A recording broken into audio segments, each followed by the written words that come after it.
Governor बूननी एक plan आखला, आपल्याला विजयदुर्गावर हल्ला करायचा आहे.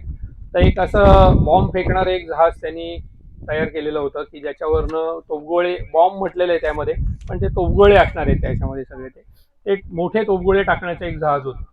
ते जहाज त्यांनी आणलं आणि त्याच्याबरोबर इतरही अनेक जहाज होती, अशी रिवेंज, त्याच्यानंतर फेम, अजून काय डिफेन्स, अशा वेगवेगळ्या नावाची जहाजं होती की ज्याच्यावर 12, 15, 24 अशा वेगवेगळ्या वजनाच्या तोफा ठेवता यायच्या.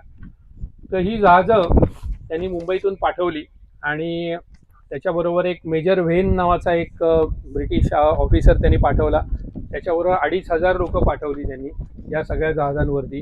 ही सगळी जहाजं मुंबईहून 24 एप्रिल 1718ला ही जहाजं निघाली तिकडनं. साधारण एक 4-5 दिवसात ती जहाजं सगळी इथे आली.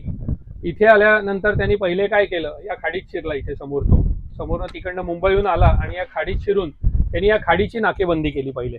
याचं कारण खाडीची नाकेबंदी केल्यानंतर इथनं त्यांचा जो काय प्रवास किंवा येण्या जाण्याचे रस्ते बंद होतात त्याच्यासाठी. त्याच्यानंतर त्यांनी एक प्लॅन असा केला की इकडनं आपण खाडीची नाकेबंदी करून आत उतरायचं आणि या किनाऱ्यावरती जी काही खाडीच्या भागामध्ये त्यांची जहाजं आहेत ती त्यांची जहाजं ही सगळी नुकसान करायचं, म्हणजे तोडायची सगळी जहाजं तोफगोळे टाकून वगैरे. हे त्याप्रमाणे त्यांनी सगळी खाडीत उतरवली जहाजं. आणि त्याच्यानंतर तो तरीही काही हल्ला झाला नाही. मराठे होते किल्ल्यावर, त्यांनी काही हल्ला केला नाही, काही केलं नाही. ते थांबून राहिले जोपर्यंत ते तिकडनं खाडीतनं इथे गोळे टाकायला लागले. या खाडीतनं एक तर किल्ल्याच्या फार इथे जवळ येता येत नव्हतं त्यांना, पण त्यांनी जेवढं जवळ येता येईल तेवढा प्रयत्न केला. तिकडनं ते जे बॉम्ब फेकणारं, गोळे फेकणारं जहाज होतं, त्यांनी गोळे फेकले. गोळे फेकल्यानंतर ते किल्ल्याच्या तटबंदीपर्यंत आलेच नाही, ते सगळे पाण्यातच पडले समोर तिथे. त्यांना लक्षात आलं जातच नाहीयेत, अजून पुढे जाणं गरजेचं आहे. पण त्यांना माहिती होतं की अजून जर पुढे झालं तर वरनं हल्ला होईल सरळ ते. मग त्यांनी एक प्लॅन असा केला की आपण या खाडीच्या बाजूनी आत्ता आपण आलो ना, तिथे जमिनीवर उतरायचं आणि जमिनीवर उतरून तिकडनं हल्ला करायचा, असा एक त्यांनी प्लॅन केला. ते तिकडनं बोटी घेऊन जमिनीवर उतरायचा प्रयत्न केला, पण जमिनीवर उतरता आलं नाही त्यांना.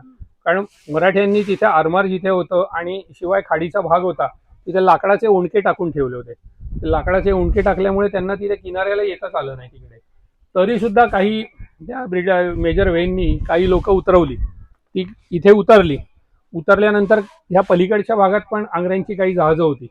त्यांनी जाऊन त्या जहाजांवर हल्ला करणार होते, तेवढ्यात वरनं किल्ल्यावरती हल्ला सुरू केला. वरतून किल्ल्यावरच्या लोकांनी तोफगोळे टाकले, बंदुकांचा मारा केला.